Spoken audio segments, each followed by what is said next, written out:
All Hit Radio.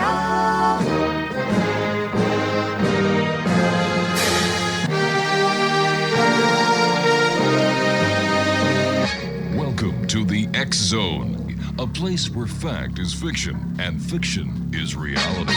Now, here's your host, Rob McConnell.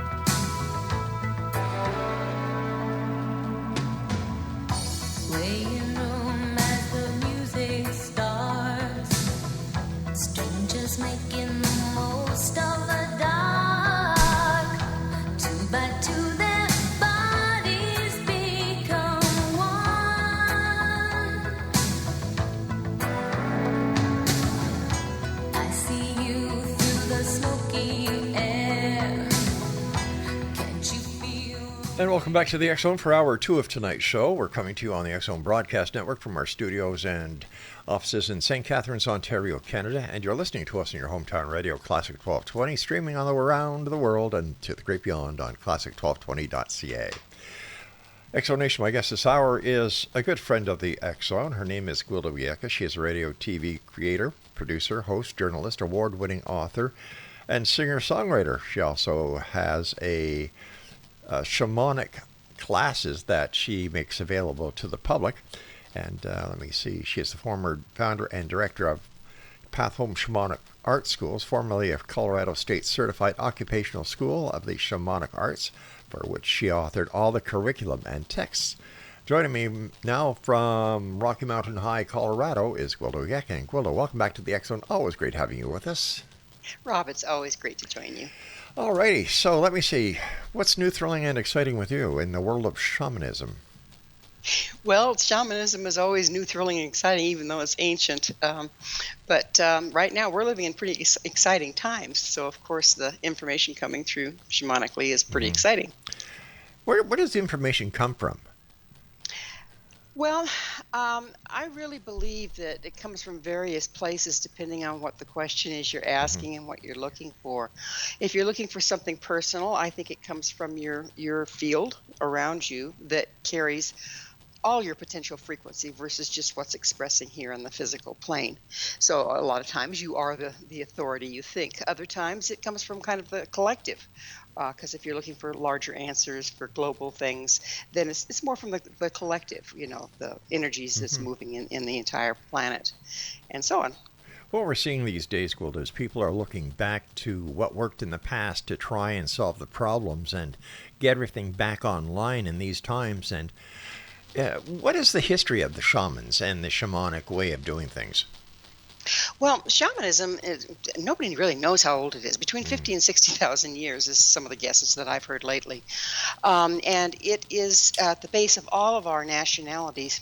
And, before the time when we had, Doppler radar telling us the weather and, the internet giving us information, all the stuff that we have now, people had to have some way of finding out what was going on in the world around them to figure out where their safe passage was, where the game was, or to heal people that were ill. And all of this really fell on the shaman. And so the shamanic practice itself is very, very wide. It goes every place from healing to divination and beyond. Is there a difference between a shaman, let's say, and a medicine man and a witch doctor? It all depends on the tribe. Everybody, has their hierarchy a little different. Witch doctor is not necessarily, it's more of a Western term. It's not necessarily used in the indigenous people. Okay. But not very commonly, just recently maybe, but not historically. The shaman and the medicine man in some tribes are the same thing, but in most tribes, the medicine man is the one kind of oversees the physical and emotional and well-being of the tribe. He's very learned in herbs and healing and this sort of thing. And the shaman is the one that's involved in being the bridge between spirit and the tribe. So he's the one that'll seek a power animal for a newborn baby or help do the naming ceremony, or he's the one that would go into trance and figure out where the game is or where they should set up their summer camp, that sort of thing. So traditionally, that's the split you see in some of them. Others, that's one and the same. Now, in most, let's say, North American First Nations, do they still use the shaman within the tribe for this valuable information? I haven't been in direct contact with the tribes for a long time, but the last time I was, absolutely they do. And then they try to pass down the teachings from the shaman to his offspring or to someone he chooses in the tribe that shows the gift. And it's been passed down that way for eons.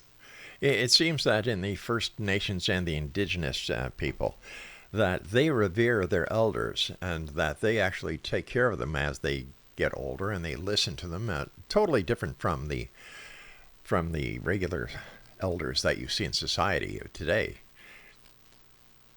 Yes, that's absolutely true. There's the elders were and are, well, not so much anymore. I guess the kids, modern times kind of pollute everybody. But the elders were always revered, and the knowledge and substance that elders gather throughout their long, long lifetime, and a lot of the indigenous people lived a long time, it was very much valued by the tribe, and they would seek advice and give offerings for advice from the elders. And now they just throw us in nursing homes, That's if you're lucky to find one that has any vacancies. Yeah, there's that. There's that.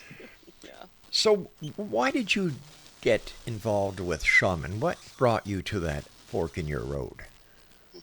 Well, it happened pretty young, actually. I was in my 20s and going to college, and I've always been kind of sensitive, and I could feel the emotions of people around me. But as I got older and was in college dorm where there's all sorts of input, if you will, I just was getting overwhelmed. And I met a shaman, elder, and he was Lakota, and his wife was Navajo.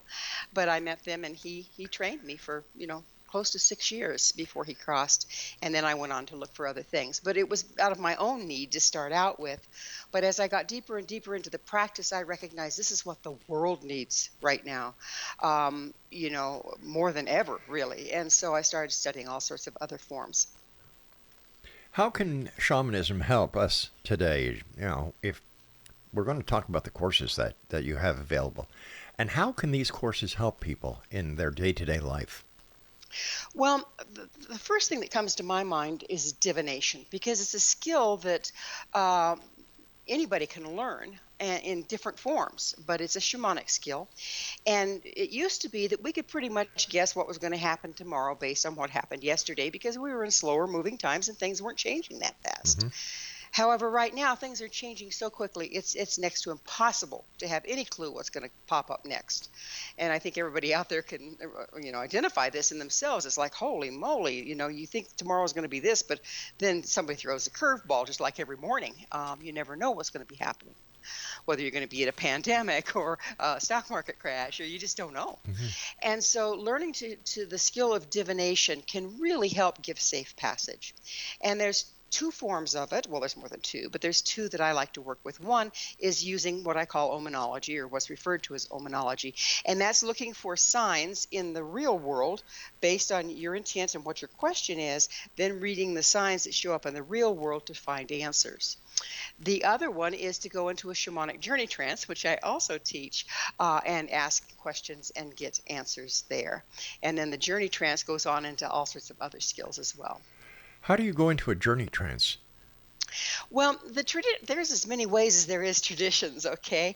But that's what the Tibetan bells, the drumming, the didgeridoo, all these repetitive motions and sounds were designed by the indigenous people to enter into an altered state of consciousness known as the journey trance. And it's very much like an interactive dream. But if you want to talk about scientifically, what happens is you go from beta, the day-to-day state of thinking, into alpha and even into theta by consciously going through this particular ritual. And like I said, a lot of it involves maybe drumming.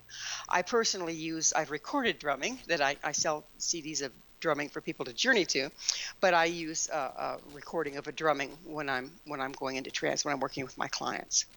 If you use a drumming to go into a trance, what do you use to come out of the trance? Same thing. I'll be listening to the drumming the entire time, but within the ritual, it's like they say journey. Well, it literally is a journey in that you see yourself going to different places in your imagination, if you will, like an interactive dream. But then when the drum beat will change, we call it a callback beat. When that happens, you're usually alert enough to notice, and then you'll just track back in your imagination the same way you went in. And so that's how you get back out. And it's important that you do so, because otherwise you can be kind of spacey. So when you're in these dream states, or taking a dream, what did you call it? Journey trance. Journey trance. You don't lose consciousness. You don't. It's almost more like lucid dreaming. You can get so deep that you don't retain, just like in a dream. You know how you have a dream, you wake up, you know everything about it, you go brush your teeth, and you have no clue what you dreamed about, right?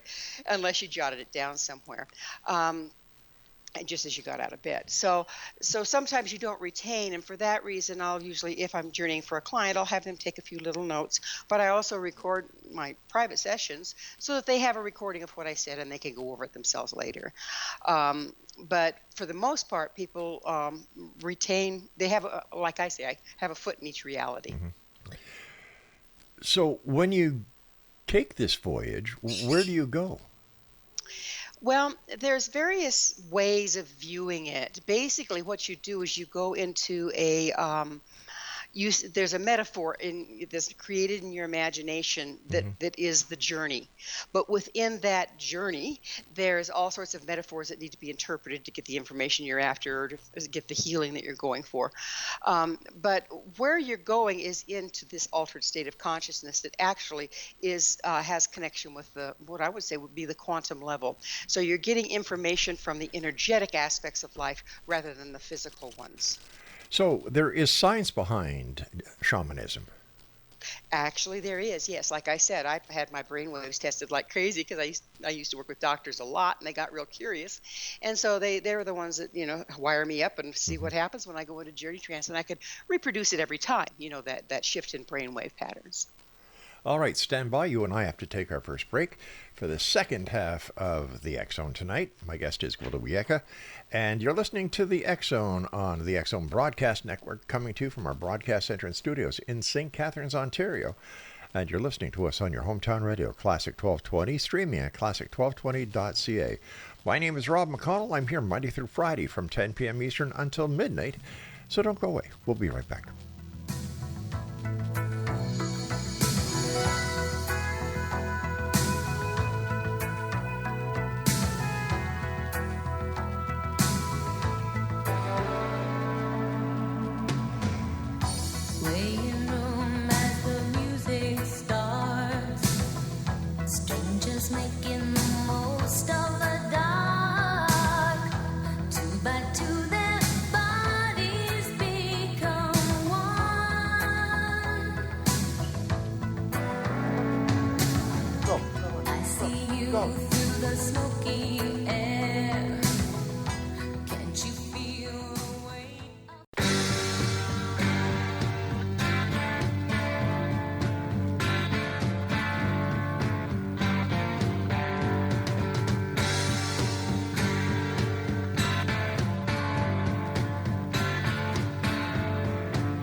Welcome back, everyone. Shamanism is the topic today. We're going to learn how you can take courses in shamanism and what you can actually learn as a shaman, and the many stages that you can go through.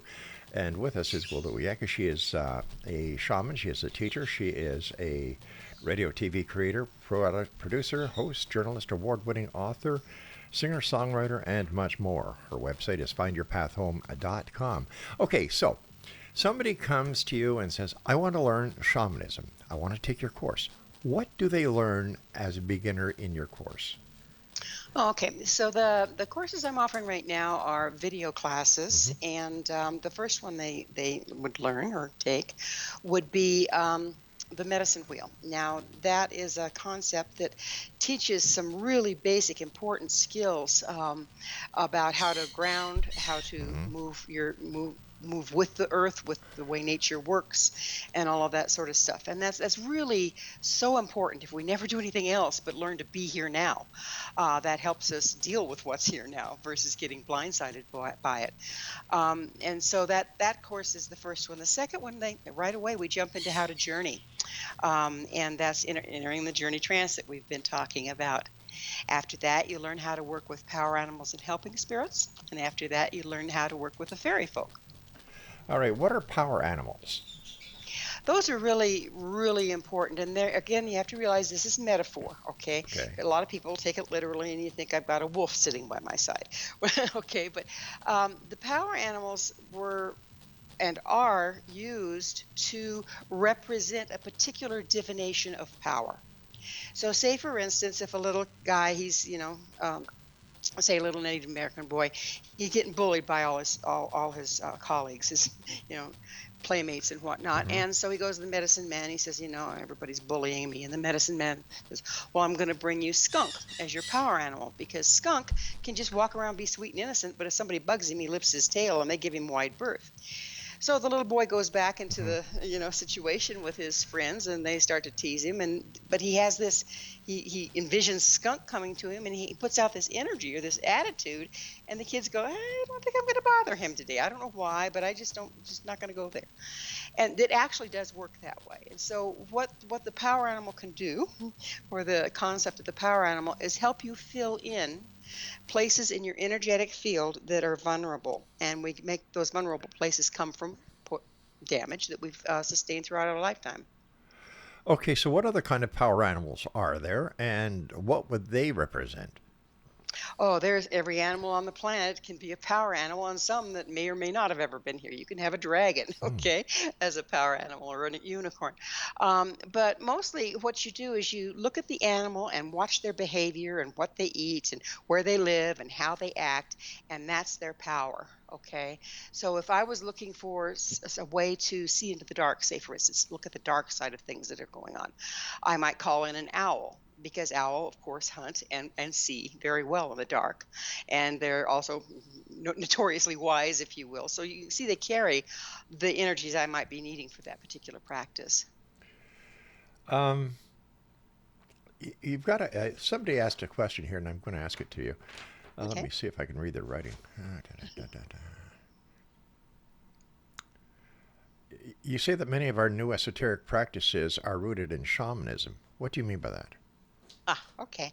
That shamanism is very, very widespread. It's basically an organized set of rituals to help the practitioner manage matter at the quantum level. Okay, a mouthful. But, that's been broken out into various different places. Like, a shaman is responsible, or a pipe carrier particularly, is responsible for the dead. When they die, they hold their spirit, metaphorically speaking, for a full year while the family mourns, and then they cross over and the name is never mentioned again. That's a Lakota practice, one of the tribes. And so they that's a Lakota practice. But now we have mediums, okay, that have a gift, and they're able to work with the dead, help dead people cross, if you will. So the mediums of today are also related to the shamanic practice of helping the dead to cross, of carrying the spirit of the dead, of doing exorcisms and depossessions and that sort of thing. Why do the dead need help to cross? Isn't this a part of a natural cycle? That's kind of up for debate, Rob. I kind of align with you that it's a natural thing to do, but oftentimes, depending on the way the death went or the belief system of what was going on, people will inadvertently, or at least part of them, will kind of hang around here because things are unfinished. Or, the movie Sixth Sense, it was good representation of it. The guy didn't know he was dead, right? Okay, because it was such a sudden accident, and they'll kind of hang around all confused. And when that's the case, somebody that can see them, like a medium, a well-trained medium and gifted medium, or a shaman, can greet with the energy of the person and say, hey, your time here is done. Would you like to go see your ancestors? And usually they're very happy to go, but they just, they're kind of there in a state of shock. Others, there's vendettas, there's all sorts of things. We could go on forever about what goes on, what keeps people or parts of people here. But what happens if you're not of the mind to believe that your loved one sticks around for a year before they cross over? And let's take a look at Christianity. How does shamanism relate to the passing of a person who's Christian? My original teacher, actually, the Lakota elder, was a very devout Christian. Mm-hmm. Okay, he didn't see any conflict between his practice and his religion. And I would tend to agree that the Christian, when they have a ceremony, it's shamanic in nature, organized set of rituals that helps the practitioner manage matter at the quantum level. So when the minister is, delivering the eulogy, if you will, people are grieving and letting go. And what really holds people here, I believe, is our clinging to them. We hold their frequency here. I think the person crosses probably pretty much right away, but it's the people that are left that really are the ones that need the healing. Because I've spoken to a number of people who have seen those who were ill, and it comes to the time where they leave this reality and go to the next. It's instantaneous, and many other members of their family come to help them do that crossing. So why is it that some do this crossing natural with their loved ones coming, who have been on the other side, who have been waiting for them to join them, to come down and get them, and others, well, they need this method of grieving in order to have the spirit of the deceased released? Well, it's as different. Every case is as different as the individuals involved, So if the person is fairly well balanced, they've lived a good life, they see their incoming, they're good with that, okay? Like I helped my mother cross. In other words, I was just there for her because she knew her way. But I got to see a lot of my ancestors as she was getting ready to go. And I could hear her talking to them in ordinary reality. So I've witnessed that. And then when she was gone, she was gone. Okay, she was done. But others, people that feel that maybe they really bought into the heaven and hell idea, and they feel that they haven't lived a good enough life, and they're afraid where they're going to go. They're going to stay right here. Thank you very little. And so they don't tend to, because they're in such a state of fear, which is lower frequency. They can't rise to high enough frequency to experience the ancestors as they come. And so those are the ones that need help. So let me ask you this then. Taking what we've just heard and how we can apply it to present day and past days, right? Mm-hmm. How can one, using shamanism, do any shamanism without engaging a cultural appreciation or appropriation? Yeah. Mm-hmm. Right. Well, that's the beauty here is I definitely am not one to promote appropriation of sacred ceremonies from different tribes. Those ceremonies were developed by those tribes for those tribes in their time. But if you look across culture, and put them all together, all the different ceremonies, there are certain principles that you'll find in every one.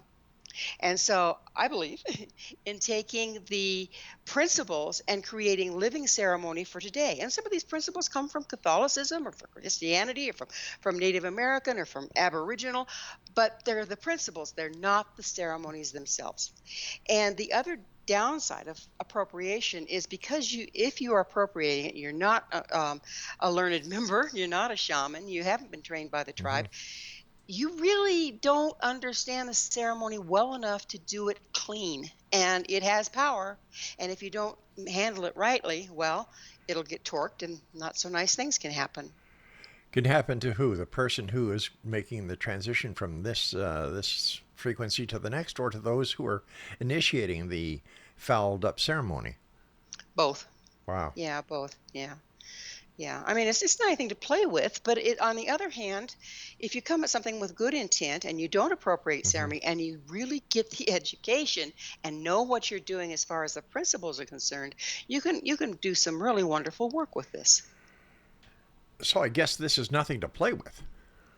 No, it isn't. And that's, that's kind of my concern, been my concern for 40 years with some of the new age thing. They'll just learn a little bit of this, learn a little bit of that, take a little workshop for a weekend and hang out their shingle as a shaman. And no, that's, it's every bit as complex, if not more, than being a medical doctor.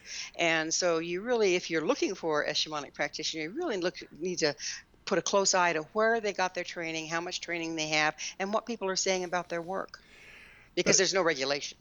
that's just it. Now, before we go to the break, I'd just like to say that there seems to be as many new shamanisms that have popped up over the last 10 years with the spreading of the internet as there are psychics, mediums, ghost hunters who really don't know the difference between their foot and their elbows.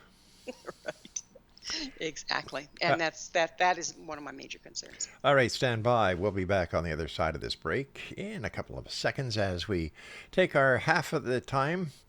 When we take our half-time break, there, I got it right this time. And we'll get back to Gwilda. If you'd like to find out more about Gwilda's courses, visit her website, yourpathhome.com, or her radio show and TV show that we're going to be talking about later on in this hour, missionevolution.org. I'm Rob McConnell. Gwilda and I will return on the other side of this break as the X Zone continues with yours truly, Rob McConnell, from our broadcast center and studios in St. Catharines, Ontario, Canada, on the X Zone Broadcast Network, your home, your hometown radio, Classic 1220, and streaming around the world on classic1220.ca.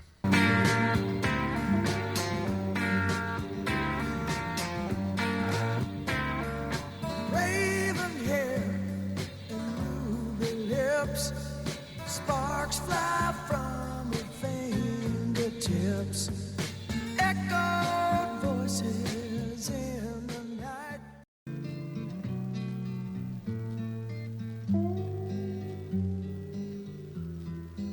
I am not a free man, but neither am I chained. I am not a wise man, but neither am I rearranged. I am not a new man, but neither am I old. I am not a rich man, but I cannot be sold.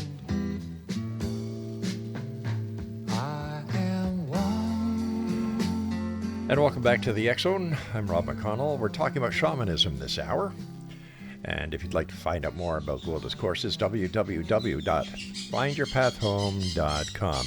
All right, Gwilda, tell us more about the medicine wheel, because that caught my attention. Oh, the medicine wheel. Yes, I named the class that because there's a tradition in a lot of northern North American traditions that involve creating what they called a medicine wheel, and they're ancient. You can find really ancient ones here in the States, and probably in Canada as well. And it's a circle of rocks, and then the four cardinal directions are marked out with the stones, and then ceremony is done to align the circle with the powers of the east, south, west, and north, earth, sky, and heart. And through the process of that ceremony, what you're doing is you're aligning yourself with the way life works. You're aligning a whole tribe with the way life works if you do it as a ceremony that you do with more than one person. And that kind of empowers you by the powers of, the way life works, because you're aligning with the way life works. And from there, you can do and see and achieve all sorts of different things that actually happen in balance versus working against the way life works, and we know who loses there. But like on this land where I live now, before I even designed the house, I constructed the medicine wheel, and then I consulted with the land and asked everything about it. Where's the well? what direction should the house face, et cetera, et cetera, et cetera. And everything turned out really, really well because there was this cooperation that went on. It almost sounds as if there's certain parts of shamanism that is used in feng shui. Absolutely. Feng Shui is a shamanic skill, okay? Okay. That's just another shamanic practice. And so that would be where you're using these principles to make the energy in a space flow in a good way, and to find all the places where energy's kind of blocked up and rearrange things so that there's a good energy flow. There's two different kinds of Feng Shui, one that aligns with the directions and one that aligns with the structure. Okay, so if I'm using one that aligns with the structure, I go for the corners of the house, regardless of which way the house is facing. If I go with ones that align with the directions, then I get out a magnetic compass and I align my setup with that. So we were talking about medicine wheels. How about Stonehenge? It's round. It's got stones. Could Stonehenge be a medicine wheel for the Celts, for example, or the Druids? Well, they're a step above. So like the mounds, the sacred mounds, the medicine wheel, the Stonehenge, the pyramids, they are a medicine wheel in that they work with the energies of the earth and the directions of the earth, but they take it a step beyond that. Well, they also work with the energies of the stars, and they take it a step beyond that, and what they're doing is they're aligning with the heavens and the earth. So they're aligning the heavens and the earth rather than just aligning with the earth, which is what the medicine wheel that I've taught so far does. But if you think about Stonehenge, or you think about the mounds, or you think about the pyramids, they're all designed in such a way that at the time of the equinox, when the sun rises, these shadows fall in very interesting patterns, just depending on which structure it is. Some of them, it's a mound, and the sun shines through the door and hits this column in the middle of the cavern, only on the summer solstice. And that's how people would align themselves with the seasons and stay aligned with the way life works, stellar as well as Earth. With all the experience you have gathered over the years, looking back at the way that the ancients used the stars and Mother Earth, and like you ask permission and seek the answers from the earth and the sky, and using your medicine wheel. Why isn't that used today with the building of cities, towns, used in farming? If it is that accurate and if it's that precise. Well, I got a little story to tell you. I used to do a drumming circle for a company that was up in Aspen, I believe is where it was. And what they did is they would have these think tanks, and they'd bring together all these bigwigs from these hospitals. They were just about to build a hospital, and they would get their heads together and design the hospital while they were there, right? And it was a retreat. Well, he'd have me come in and do a drumming circle, and I would do the drumming circle very much in the same way as the medicine wheel. So basically, I'd be building a medicine wheel out of the room. I talk about the principles of the, earth, the sun rises in the east, it's the beginnings, innocence, childhood. Everlight is in the south, that's the midlife. West is where the sun sets. Okay, that's the wise people. And then the elders is north, where the sun's, where there is no sun. We call it the dark side.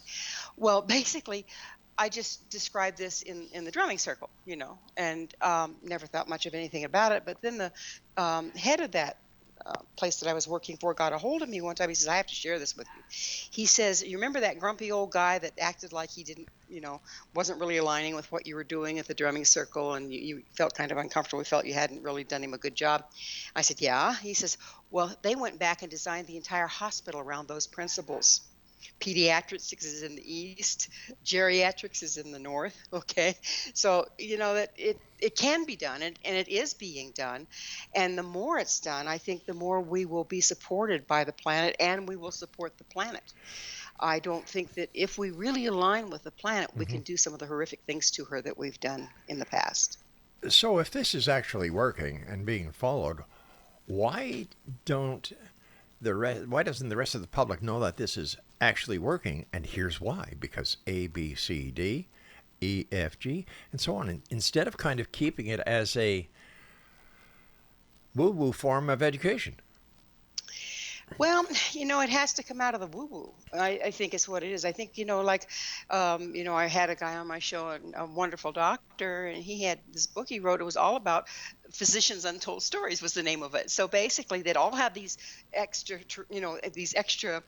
sensory experiences with their clients and with their patients and with life and death, but they wouldn't tell anybody because they have to be professionals. They have to be above that sort of thing. They don't buy into the woo-woo, or they'll lose credibility. And I think that it's just kind of kept in the back burner because people are ashamed or afraid or whatever to acknowledge it or to use it or to acknowledge that they do use it. All right, let's get back to your courses here, and I'm sorry for taking you off track there. No problem. So if somebody comes to your course and they take your course, it's all online, and more information is available on findyourpathhome.com. How long does the course take, and what can they accomplish at the end of the course? Do they become shaman? No. And I do not train shaman. Even when I'm doing my 2-year program, I train shamanic practitioners. So people that practice the shamanic skills, we don't appropriate from any particular culture. And if I certify them, I'm certifying that, like in the trade school, I'm certifying that they have successfully completed the course. So that's the certification. It's not certifying a shaman, okay? So no, and particularly with the online courses, these are designed for personal growth and, to help the individual. It's not designed to go out there and be a shaman and try to do healings or anything else, although you can move there from here. But this is kind of the introductory place. So once they can take the courses one at a time, and they can take as long as they want to take them. They get an unlimited time that they can watch the video, and, and limited number of watches, and then there's a test that comes with it. They don't have to take it if they don't want a certificate of completion, but they can take the test if they do. And once they've completed that, then they get a certificate, and once they've gone through all 4, they get a certificate for that. And then that goes towards, if I have a in-person certification program, when I have one of those coming up, well, then they kind of get priority because they're already kind of started down the road, and they have a leg up in the practice. What have been some of the comments you've heard from people who have taken your courses? This one I love, but I don't dare say it on the radio. So, this poop really works. Well, thank you for remembering this is a family show. This poop really works. That's right. I turned my mother-in-law into a frog. Yeah.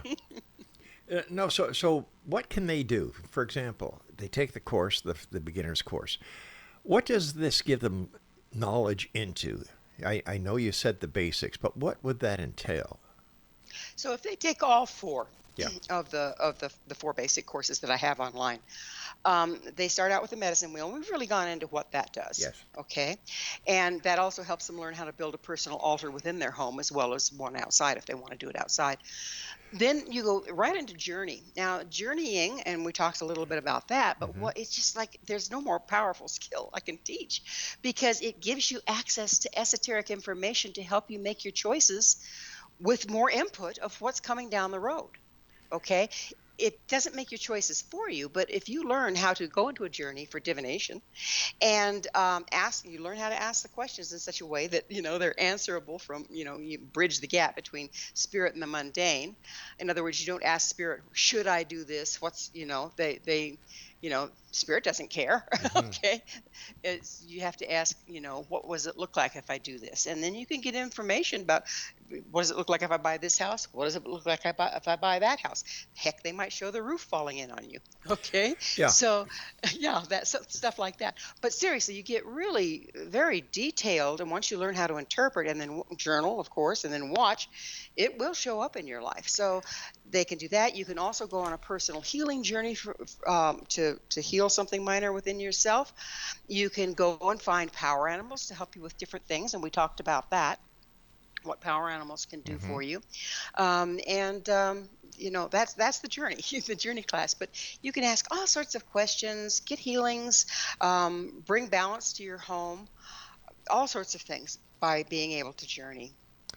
All right, we've got to take our final break for this hour and for tonight's show, so please stand by.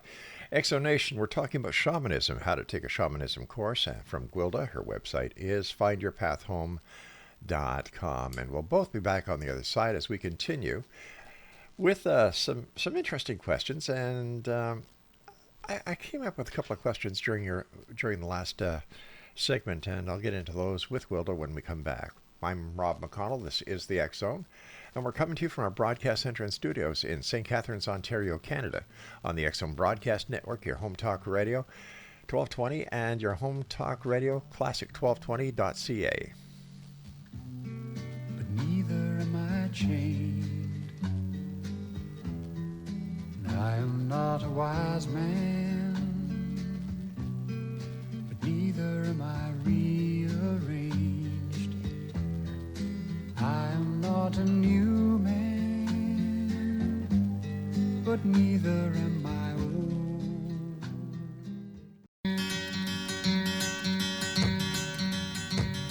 I knew a man, Bojangles, and he danced for you in worn out shoes, silver hair and ragged shirt and baggy pants,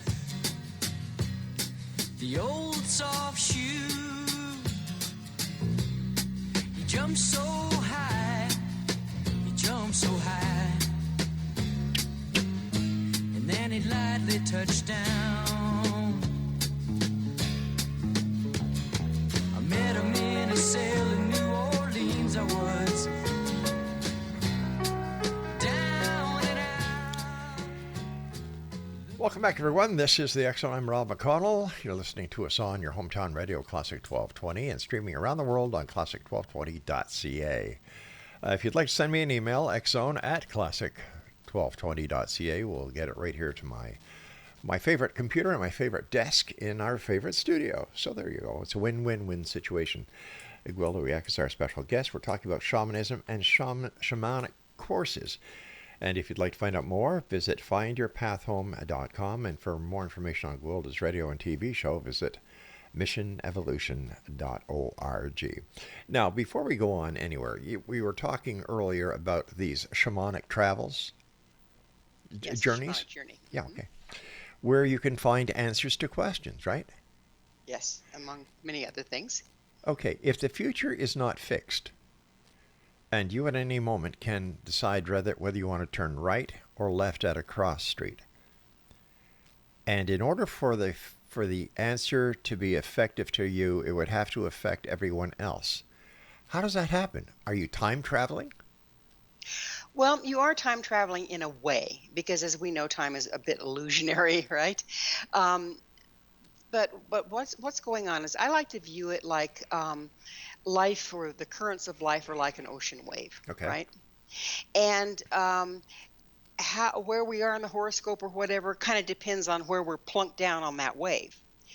But how we surf it is up to us. If we decide to go one way or another, or swerve here or swerve there, we'll either ride the wave high or be tumbled under the thing. And that's what shamanism can do, is give you an idea of what that wave is doing, so you can find your sweet spot on it. Now, what that looks like is totally, it's a marriage between the currents of life and our free will, our choices. And shamanism can help give you some clue as to where those two meet, and what choices or what rough waters you might have ahead. Oh, all right, I can follow that if you are the only person that is affected by this journey. But any journey and any trip also depends on those also traveling on the highway with you, right? Yes. Okay, so how can I look at my journey and, with the best of intentions, try to understand where I should go if I don't know, and if the journey doesn't know because of free will, what another, and I'm using this metaphoric, driver in the other lane is going to do? Right. Well, the shamanic journey can show you things to watch out for, in a way. Like, I've gone on journeys where I have a metaphor for a crash or a tumble or an end down one path. And I said, okay, so what's it look like if I go down this path, which would be a different path? And then I get it'd be metaphors. But it can warn you if there's an impending collision up ahead. Okay. And you can avoid doing it. Or not. Okay, but if time is, like you said, fluid, and the future is not certain, with so many variables, how can that information be valid if we don't know what the rest of time and those involved in their own travel, their own journey, and the answers and questions that they're seeking answers to? I just find it amazing. Well, I kind of view it like, if I understand your question right, I kind of view it like, we're sitting here, I'm looking out my window right now, and there's a bird feeder out there, and I don't know what the other birds are doing outside of the ones on my bird feeder, right? But if I were to go up in a hot air balloon and look down, I could see what a whole bunch of birds were doing. So it's like the journey kind of gives you an overview of what's going on around you. Like it gives you the topographical map. Yes. Gotcha. Yes. All and right. that includes the energies moving and the incidences and that. Now, does the energy and what's going on in the world, let's say, as you and I well know that this world is in a bit of a struggle right now, does that affect our journeys without us knowing it? You mean our shamanic journeys? Yes. Or our path? Yeah. It all plays in there. If those things apply to a question that you've asked, they will play into the metaphor of the answer. So, you'll get a metaphor, but you need to interpret it. Sometimes they'll give you literal information. I've had that happen a lot. But very often, just like in a dream, the information comes through metaphorically. And that's one of the skills that you have to learn, is how to accurately interpret it. But yes, all the currents that are moving that apply to the question at hand will show up in one way or another if it is important, applicable, if you will. Is it possible for two people to take the same shamanic journey? Yes, we have actually different journeys that we do, like a journey boat, if you will, where a whole bunch of people will work together in a journey and with a particular outcome in mind.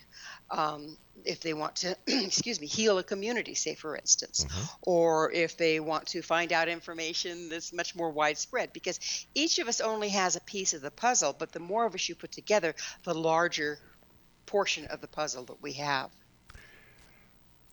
What would you say to anybody who's really contemplating taking your course right now, how this will affect them on a personal level? Well, if you really learn the skill and engage in it, it's life-changing. It's absolutely life-changing, because you suddenly find the power of being connected with life, with the earth, with the stars, with everything that is. And that connection leads you to the unified field. And that way you're hooked up to the much larger scope of things in such a way that you're supported by life. You just have a ebb and a flow to the way you move. You know where to be, when to be there, and how to be there, just intuitively, rather than having to puzzle over it all the time. So if you really, really take the practice seriously, it can absolutely change your life. Why wouldn't people who are taking the course take it seriously? Well, it depends on where a person is in their life. A lot of people are raising a whole bunch of kids, Right. and keeping a job, and they want to take a course, but they don't have the time to really, really immerse themselves in it. Other people, they have the time and the willingness to really immerse themselves. And so you get out of a thing what you put into it. So if they're taking all 4 of the beginner modules, how long would that take a person who is serious about taking it? How long would it take them to complete? I think they could probably do it in 4 months. They just spend a month on each one. But then there's, assignments and journey assignments and things to do that help you continue the practice. But, they could learn the skills by taking one course a month if they had the time to really commit to it. Have you ever had someone who you've brought in as a student and who's done one of the courses and taken a journey and has come back to you and described the journey that has totally floored you? Oh, so many times, yes. Yes, so many times. It's It's just awe-inspiring to me sometimes. It's like there's one journey that's that usually only people that are doing advanced work take, and that's the dismemberment journey. And that's when you go in and all of a sudden all your power animals and helping spirits take you and just literally rip you apart. Wow. And that, not literally, but metaphorically Sure. rip you apart. But in the journey, that's what your dream is. You're being ripped apart and thrown to the winds. But what it is dismantling your old structure that's no longer going to serve the life you've intended for yourself. And so that's called a dismemberment journey. Well, one time I was teaching a beginning journey class, and this one moment when we all came back from the journey, and I have everybody, tell their story, what the journey was like, because it gives examples for other people how to interpret it. This one gal was sitting over there, and she was just absolutely pasty pale. And when I came to her, she says, I think I did it wrong. And I said, why? And she said, they tore me apart. They ripped me up. They threw me away. And I went, oh. But, I mean, she didn't know what a dismemberment journey was. She had no clue. And so when I talked to her about, well, what have you been intending for your life? What's been going on? She'd been wanting to make an absolute radical change in her world and her life. And there you go. Whatever you're intending will show up in your journeys. It's pretty fun. Well, that might have been not have been fun for her, but yeah, it's pretty fun. Like that guy said, hey, this poop really works. Exactly. Can somebody take a dream that they have once they've taken your course and use the course material and what they've learned to interpret their own dreams? Oh, that's one of my favorite assignments that I give in the journey class, is to journey on a dream. And so what you do is you take a dream that you've had that seems important to you, you jot it down, you've got it in your journal, and then you go into a journey trance and ask for an interpretation of this dream. Mm-hmm. And so what you're going to get is another metaphor, right? Right.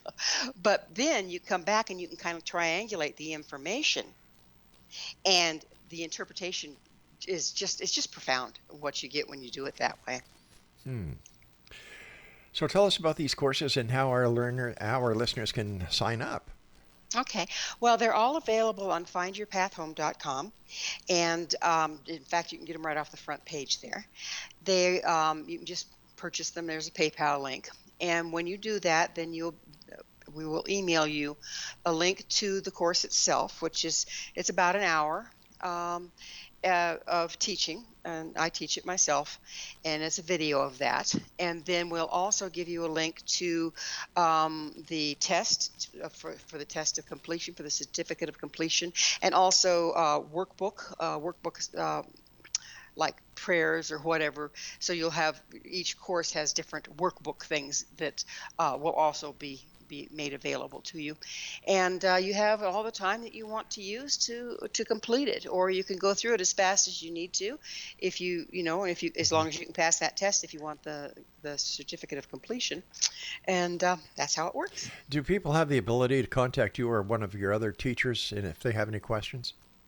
Yes, absolutely. There's email that they can get a hold of us right away. Somebody always monitoring it during the day, and we answer questions there. And we also have on the website, there's a link where you can get shamanic sessions, individual shamanic sessions.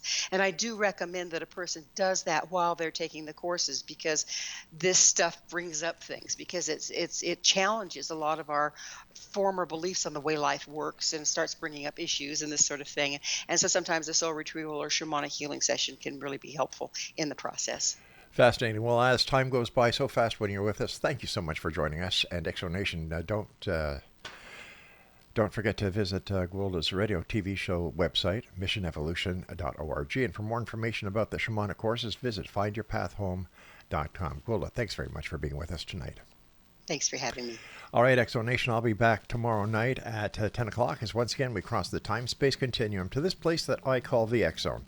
It's a place where people dare to believe and dare to be heard, Monday through Friday from 10 p.m. Eastern until midnight Eastern, right here on the X-Zone Broadcast Network and on your hometown radio, Classic 1220, streaming classic1220.ca.